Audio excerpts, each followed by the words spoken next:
उन्होंने वोट के बजाय उन्होंने दी है बूट को इज्जत। नवाज शरीफ साहब के साथ ब्लफ होगा, बहुत बड़ा ब्लफ होगा। ये जो खुश हो रहे हैं ना कि वो अपने आप को उन्होंने समझ लिया कि वो प्राइम मिनिस्टर हैं, मुझे नहीं लग रहा कि वो प्राइम मिनिस्टर होंगे किसी भी सूरत में। उनकी लंका उनके घर से ढहाई जाएगी। उनकी लंका हर तरफ से ढाई जाएगी। न्यूट्रल्स को फिर फैसला करना पड़ेगा। और अगर उस वक्त फिर ये बिल्कुल हेल्पलेस हो जाएंगे, और उस वक्त मियां साहब को कहा जाएगा कि अब हम मजबूर हैं। अडयाला जेल में इस वक्त पाकिस्तान तहरीक इंसाफ का वो हेडक्वार्टर है, वहां पे मीटिंग्स उनकी हो रही हैं। अभी अभी तो असल में उनको जितनी भी कोशिश की गई, उन्होंने वो तमाम की तमाम शराइत में से कोई भी बात नहीं मानी। मुस्लिम लीग नवाज तीसरे नंबर पे आएगी। ये इनकी अपनी कैलकुलेशन है, ये मेरी और आपकी नहीं है। तो मियां साहब की ख्वाहिश है कि हमें सादा अक्सरियत मिले तो हम ज्यादा कंफर्टेबल रहेंगे। तो वो किसको कह रहे थे? वो मुझे या आपको तो नहीं कह रहे थे, वो तो नंबर वन से ही मुखातिब थे। अबर शक साहब, नंबर वन कौन है? Number one, only number one एक ही है जी, हमारे पिंडी के चीफ। लाहौर में सिर्फ दो सीटें इनकी महफूज हैं। मियां साहब और मरियम साहबा जो हैं वो सीटें तलाश कर रही हैं आउट ऑफ पंजाब। वेलकम सियासत डॉट पीके से मैं हूं कार बका और इस वक्त मेरे साथ मौजूद है मुमताज हाफिज साबर शाकर। साबर शाकर साहब, बहुत शुक्रिया आपके कीमती वक्त का। कैसे हैं आप? जी जबरदस्त, अल्लाह का शुक्र है। आप खैरियत से हैं? अल्हम्दुलिल्लाह सर। आजकल इंतखाबात की बातें चल रही हैं और कहा जा रहा है कि जी इंतखाबात होंगे। पहलू में शोर बहुत है, इंतखाबात कैसे होंगे? पॉसिबल है कि इस वक्त कोई साफ और शफाफ इंतखाबात हो पाए? इलेक्शन का जो इनकाद है, ये तारीख आई है, वो शदीद तरीन प्रेशर में आई है। ये बादल नखास्ता आई है। ख्वाहिश और प्लान तो बिल्कुल नहीं था। और जैसे ही आईएमएफ ने कदम रखा है, और उन्होंने गालिबन थोड़ा सा पहला मुतालबा ही आई थिंक ये किया इलेक्शन का। और दो बातें की थी, एक तो ये कि इलेक्शन के बारे में, और दूसरा ये जो काउंसिल बनी हुई है, स्पेशल काउंसिल है, उसके बारे में कि जी उसका भी जायजा लेंगे और हम इलेक्शन के बारे में हमें कंफर्म करें। तो फिर आनन फानन ये सब कुछ हुआ। और उधर से अब सुप्रीम कोर्ट की तरफ से भी प्रेशर भी आ चुका है और ऑर्डर भी आ चुका है। अब ये इन्होंने फैसला करना है कि इलेक्शन की तरफ कैसे जाएंगे। उसकी वजह यह है कि बाउंड है, और आईएमएफ से इन्होंने किस्त भी लेनी है। और वो किस्त भी तब आएगी, मेरा अपना ख्याल है कि ये जब तक शेड्यूल नहीं देंगे।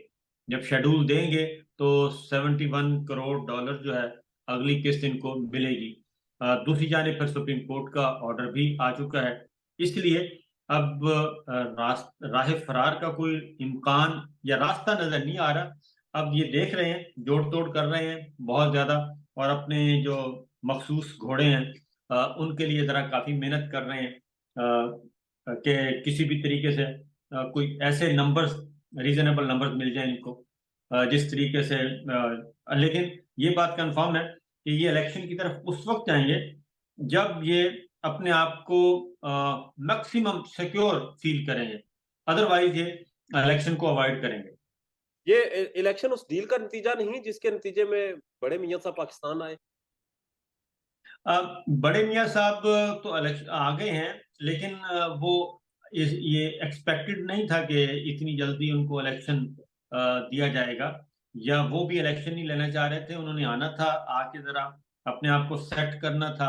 उसके बाद फिर क्योंकि जो केयर टेकर सेटअप है, ये उन्हीं की एक एक्सटेंशन चल रही है, उनका तो कोई इशू नहीं है। पंजाब में भी वो कंफर्टेबल हैं, उन पे उनका हुक्म चल रहा है। केयर टेकर जो कैबिनेट, फेडरल कैबिनेट है, उनमें भी उनके बंदे मौजूद हैं। इवन काकड़ साहब खुद उनको बहुत ज्यादा सपोर्ट कर रहे हैं। लेकिन ये आईएमएफ के और सुप्रीम कोर्ट, ये दोनों का आपस में जब प्रेशर आया तो ही इन्होंने इलेक्शन की तारीख दी। अदरवाइज उससे पहले तो कभी ये जनवरी की दे देते थे, कभी कुछ दे देते, फिर 11 फरवरी तक चले गए। तो ये चीजें चल रही हैं। तो नवाज शरीफ साहब किस सिलसिले में पाकिस्तान आए? कोई डील थी किसी के साथ? क्योंकि इससे पहले हमने सुना कि नवाज शरीफ साहब ने कहा था कि इमरान खान को जेल भेजो, फिर पाकिस्तान आऊंगा। तो क्या वो चीजें अभी चल रही हैं, कंटिन्यू है? ये तो अंडर कंफर्म है, क्योंकि जैसे जैसे मुस्लिम लीग नवाज या मरीम साहबा या उनके जितने भी माउथ पीस हैं, जो शेड्यूल वो दे रहे हैं उसके अकॉर्डिंगली ये सारी चीजें हो रही हैं। तोशाखाना में सजा होनी थी, वो हो गई, और पहले से मौजूद था, जेल में जाना था, जेल में चले गए। अब इनको अब है साइफर वाला मामला है कि वो कम सजा थी, जरा इसको ज्यादा सजा रखें। अगर वो ट्रायल चलता रहता है तो भी उनको अरेस्ट रखने का प्रोग्राम है। प्लानिंग इनकी ये है, अंडरस्टैंडिंग ये है कि इमरान खान साहब जेल में रहें और इलेक्शन लड़ा जाए, मुस्लिम लीग नवाज इलेक्शन लड़े। और फिर ये जो लेटेस्ट आई है, एक क्रैकडाउन चल रहा है, मजीद एक लिस्ट तैयार हो गई है 9 मई की, 850 लोग उसमें शामिल कर दिए गए हैं। तो वो भी उस सिलसिले की कड़ी है कि जितने भी एक्टिव लोग हैं वो उठा लिए जाएं और उनको गिरफ्तार कर लिया जाए। और उसके बाद फिर कोशिश की जाए कि जो लोग हैं इलेक्शन लड़ने के काबिल ही ना रहें, और इंडिविजुअल्स को एड्रेस किया जाए, उनको काबू किया जाए। मखसूस हलके आप देख रहे हैं कि मखसूस हलके जो हैं वो टारगेट किए जा रहे हैं। फॉर एग्जांपल सदाकत अब्बासी साहब को किया गया, तो वो हलका अब खाली करवाया गया है। मियां साहब चाह रहे हैं कि मरी से वो इलेक्शन लड़ेंगे।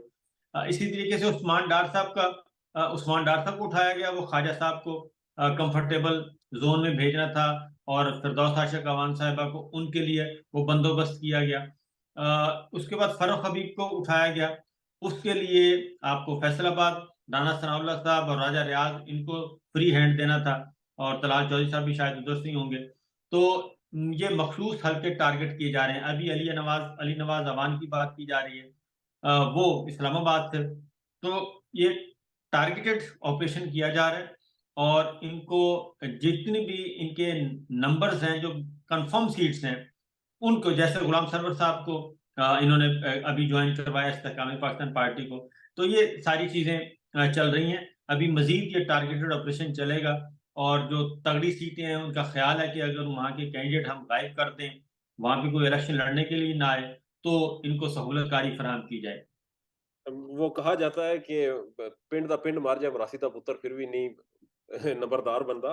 बहरहाल साबिर शाकिर साहब, अगर फैसलों का हम देखें, ये फैसले सारे मुस्लिम लीग नून और मरियम नवाज की ख्वाहिशात की तकमील कर रहे हैं।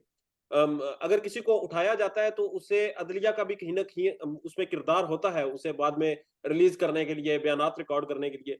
तो फिर अगर ये सब कुछ मुस्लिम लीग नून की ख्वाहिशात की तकमील में है, तो फिर हम फैसलों के लिए अदालतों की तरफ देखें या फिर मुस्लिम लीग नून का सोशल मीडिया विंग देख लिया करें, उनके सोशल मीडिया अकाउंट्स देख लें?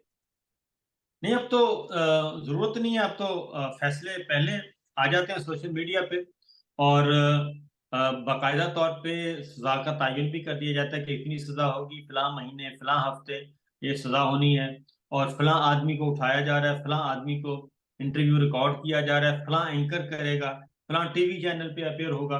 तो वो तो सारा एक रोड मैप लेके बैठे हैं। अगर और दूसरा है कि सबसे ज्यादा जो इनका है था, मीडिया इनका मुकम्मल तौर पे उन्होंने कर लिया। सेंसरशिप आएगा बदतरीन किस्म की, आप भी जेर अताब हैं। और उसमें जितनी भी आवाजें आ सकती थी इम्पार्शल, उनको या काउंटर नैरेटिव आ सकता था, वो उन्होंने कवर कर लिया है। लेकिन इसके बावजूद जो चीजें हैं वो फिर भी कहीं ना कहीं से निकल जाती हैं, और खासतौर पे जुडिशरी इस वक्त डिवाइडेड है। और मैं ज्यादा उस पर बात नहीं करता, क्योंकि जुडिशरी के वहाँ रिलीफ जो है फिर भी कहीं ना कहीं किसी ना किसी तरीके से वहीं से मिलना होता है। अच्छाइयाँ बुराइयां अपनी जगह, लेकिन जुडिशरी भी डिवाइडेड है और प्रेशर में है, स्ट्रेस में है। अच्छा सर, मुझे ये बताएं कि ये पॉलिटिकल इंजीनियरिंग कर कौन रहा है? मुस्लिम लीग नून की ख्वाहिशात को असिस्ट कौन कर रहा है पाया तकमील तक पहुंचाने के लिए? हमेशा से जो करते हैं। और इसमें तो अब अच्छा, पहले तो होता था कि 2-4 साल बाद पता चलता था कि कौन कर रहा है।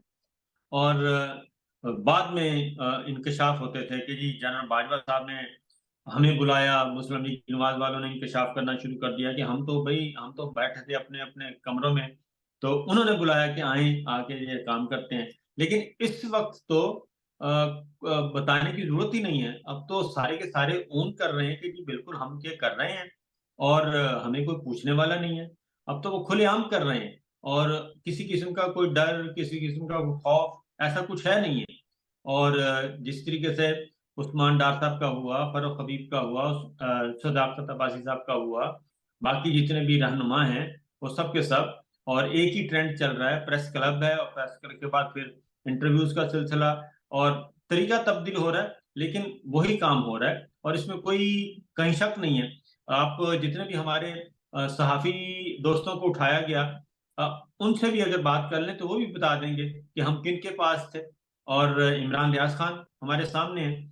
तो इसलिए ये तो अब कोई क्वेश्चन है ही नहीं, अब तो पूरी दुनिया को पता है कि ये सारे चीजें जो हैं वो एक ही जगह से हो रही हैं, और इसके अलावा कहीं नहीं हो रही। बहरहाल साहब, आप पाकिस्तान से बाहर रहते हैं मगर पाकिस्तान के हालात के बारे में काफी बाखबर हैं, तो अडयाला जेल, इमरान खान, हालात क्या है? अडयाला जेल में इस वक्त पाकिस्तान तहरीक इंसाफ का वो हेडक्वार्टर है अडयाला जेल जो है।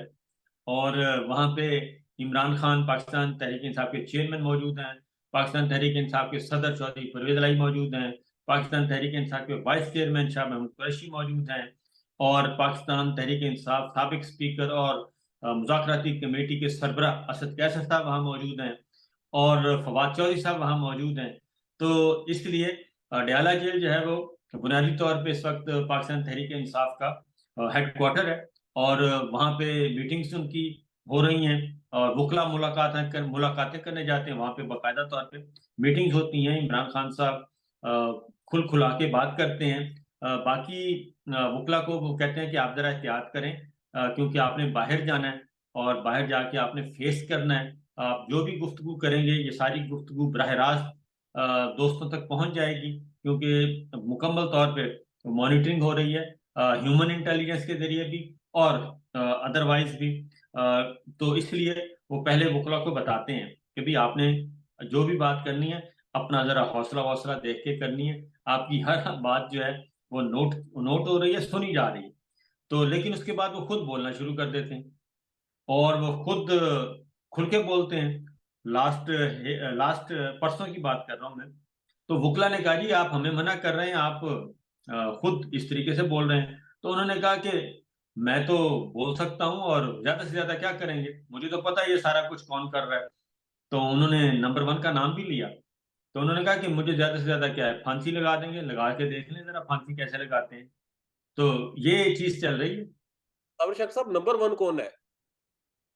Number one, only number one एक ही है जी, हमारे पिंडी के चीफ। अच्छा, सर, डील या ढील, इमरान खान को कुछ मिलेगा?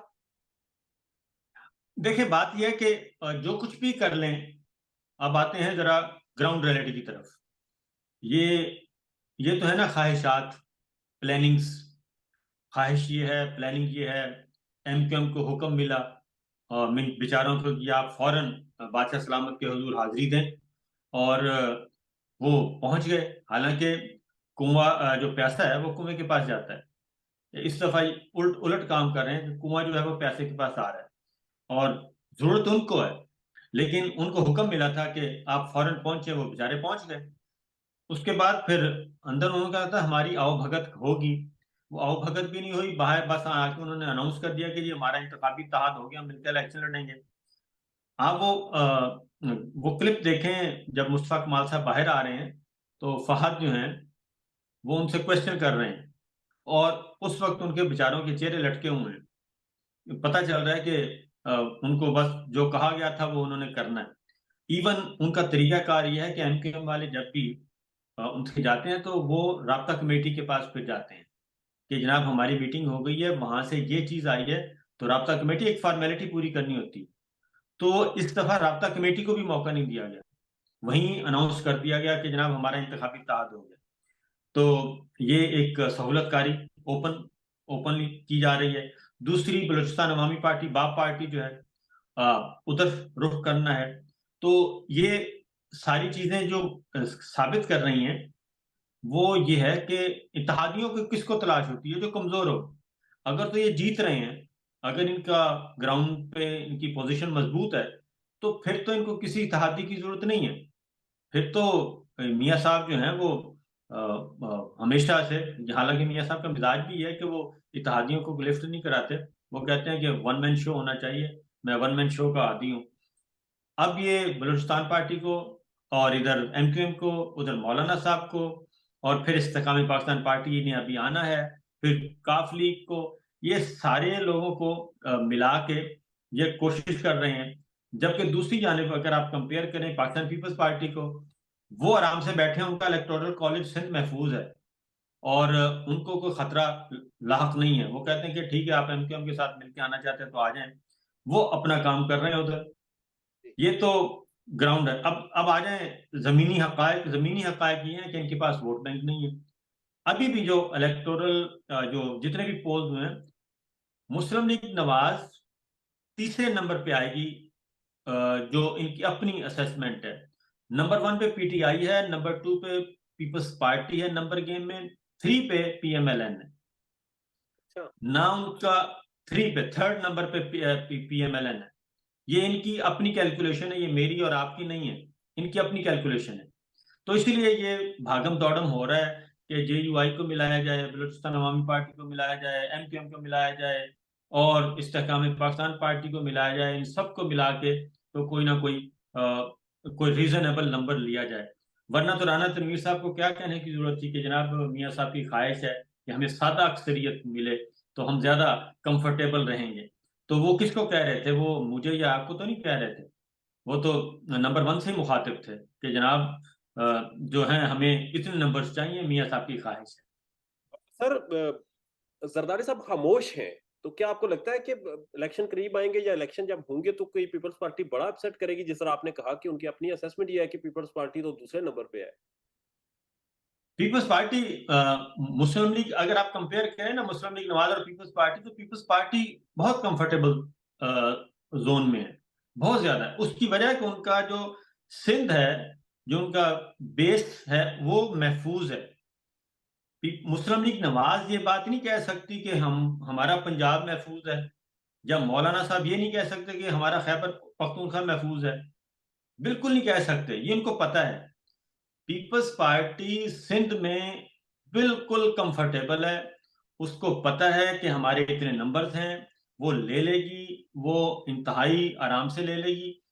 पंजाब में अगर पाकिस्तान तहरीक इंसाफ, मुस्लिम लीग नवाज और पीपल्स पार्टी तीनों इलेक्शन लड़ते हैं, तो कुछ सीटें ऐसी हैं जहां पे पीपल्स पार्टी बेहतर पोजीशन में होगी। क्योंकि अभी उन्होंने इलेक्शन जीता है ना, जिमनी गिलानी साहब वाला, मुल्तान वाला, तो वो उन्होंने निकाल लिया था।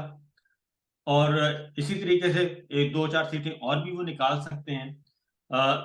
ये काम है। मुस्लिम लीग नवाज ये नहीं कह सकती। इवन वो लाहौर में भी, इनका अपना लाहौर का जो सर्वे इन्होंने करवाया है, और वो करवा रहे थे और उन्होंने उड़ा दिया, डिलीट कर दिया। तो वो डिलीट इसीलिए किया ना कि 81% और 14%। लाहौर में सिर्फ 2 सीटें इनकी महफूज हैं, कंफर्म सीटें अगर इनके पास है तो 2 हैं।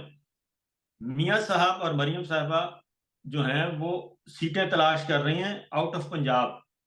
कोई महफूज सीटें तलाश कर रही हैं, कोई पंजाब से मिल जाए, कोई उधर से मिल जाए, कराची से मिल जाए। तो वो तो इस हद तक परेशान है। वरना तो ये है जमीनी हकायक।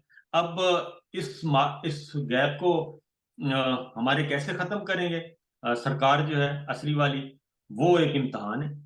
तो अगर असली वाली सरकार सर फिर किसी के साथ ताउन करेगी तो वो तो उसी के साथ करेगी जिसके जो सिक्योर है और जो उनके साथ वफादारी भी ज्यादा अच्छे से निभाता है। तो वफादारी ज्यादा अच्छे से कौन निभाता है? एक बात देखें, अगर ये डिपेंड करता है अब पोलिंग डे वाले दिन। अब आखिर में आके फिर पोलिंग डे वाले पे आ जाएंगे कि टर्न आउट कितना आता है। टर्न आउट ये 5-7 हजार तक का तो ये कवर कर लेते हैं। जी। 5-7 हजार का, इससे ज्यादा का अगर हो गया। ये जो जिमनी इलेक्शन हुए थे, जिसमें से 37 में से 30 जीती थी PTI, बाजवा साहब मौजूद थे ऊपर, और यही सारा सेटअप था। मुकम्मल तौर पे इनकी मुखालफत थी, और इसके बावजूद वो जीते इसलिए थे कि नंबर्स, वो जो टर्न आउट है वो बहुत ज्यादा गैप था। तो इनको भी है कि हम इस एक हद से आगे टर्न आउट चला गया तो फिर ये नहीं कर सकेंगे।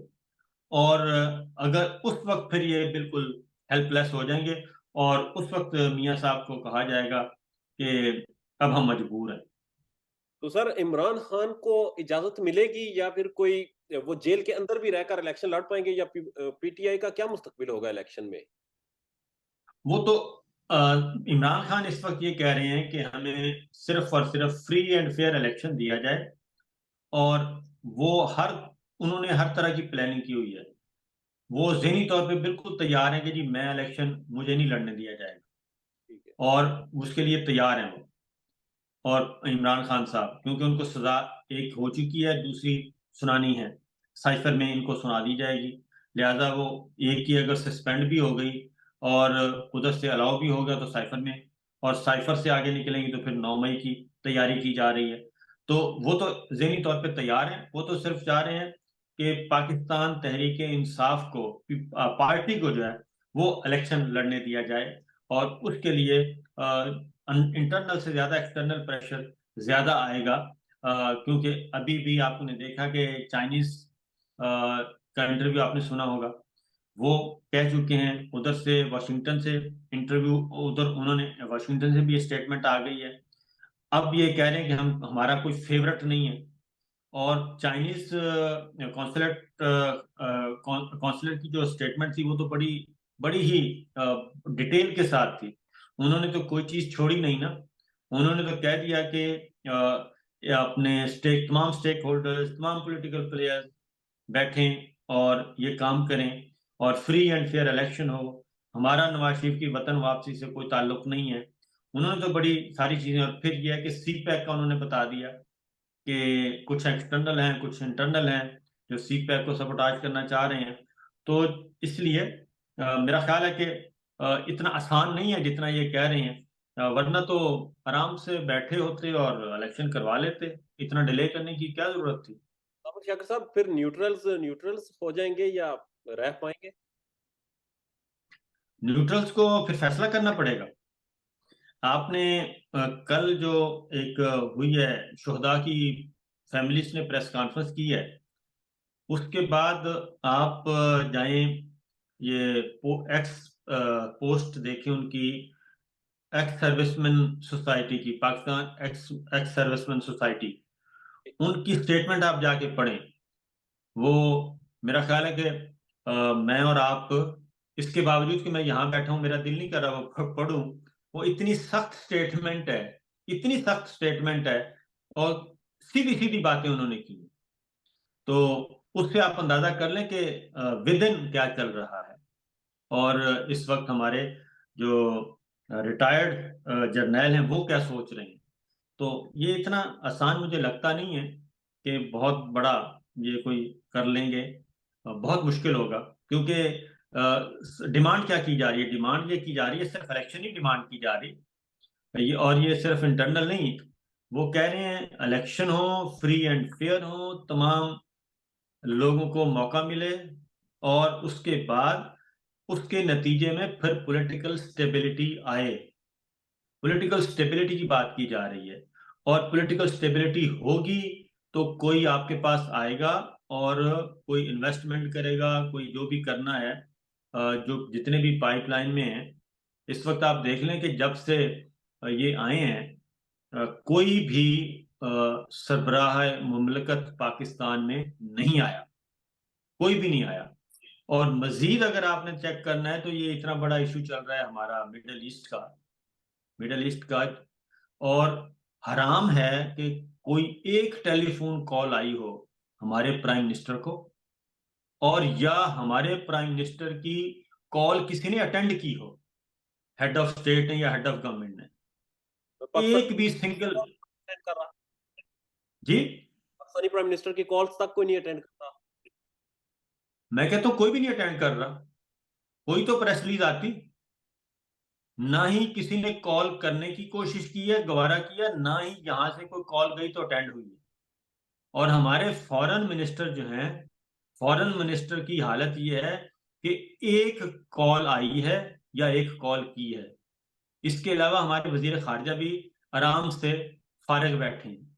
इतनी बेतौकीरी और इतनी इररेलेवेंस कभी नहीं देखी 75 सालों में, कि पाकिस्तान को इस तरीके से आइसोलेट कर दिया जाए। सिंगल मिसाल भी नहीं है, सिंगल भी। तो ये कंडीशन है हमारी। तो इस कंडीशन में ये पाकिस्तान में ठीक है, आप फतूहात कर लें, पाकिस्तान में जितनी मर्जी फतूहात कर लें, लेकिन बाहर हमारी हालत ये है। सर आखिर में मुझे ये बता दें कि इमरान खान के लिए राय निजात क्या होगी? इसके हवाले से कोई खबरें हैं, कोई डॉट्स कनेक्ट हो रहे हैं, कोई राय निजात बनेगी? इसके अलावा कोई और हल ही नहीं है। इसके अलावा कोई और हल नहीं है कि जब तक इमरान खान के साथ अंडरस्टैंडिंग नहीं होगी, उस वक्त तक स्टेबिलिटी नहीं आ सकती। ये ये पता है, सबको पता है।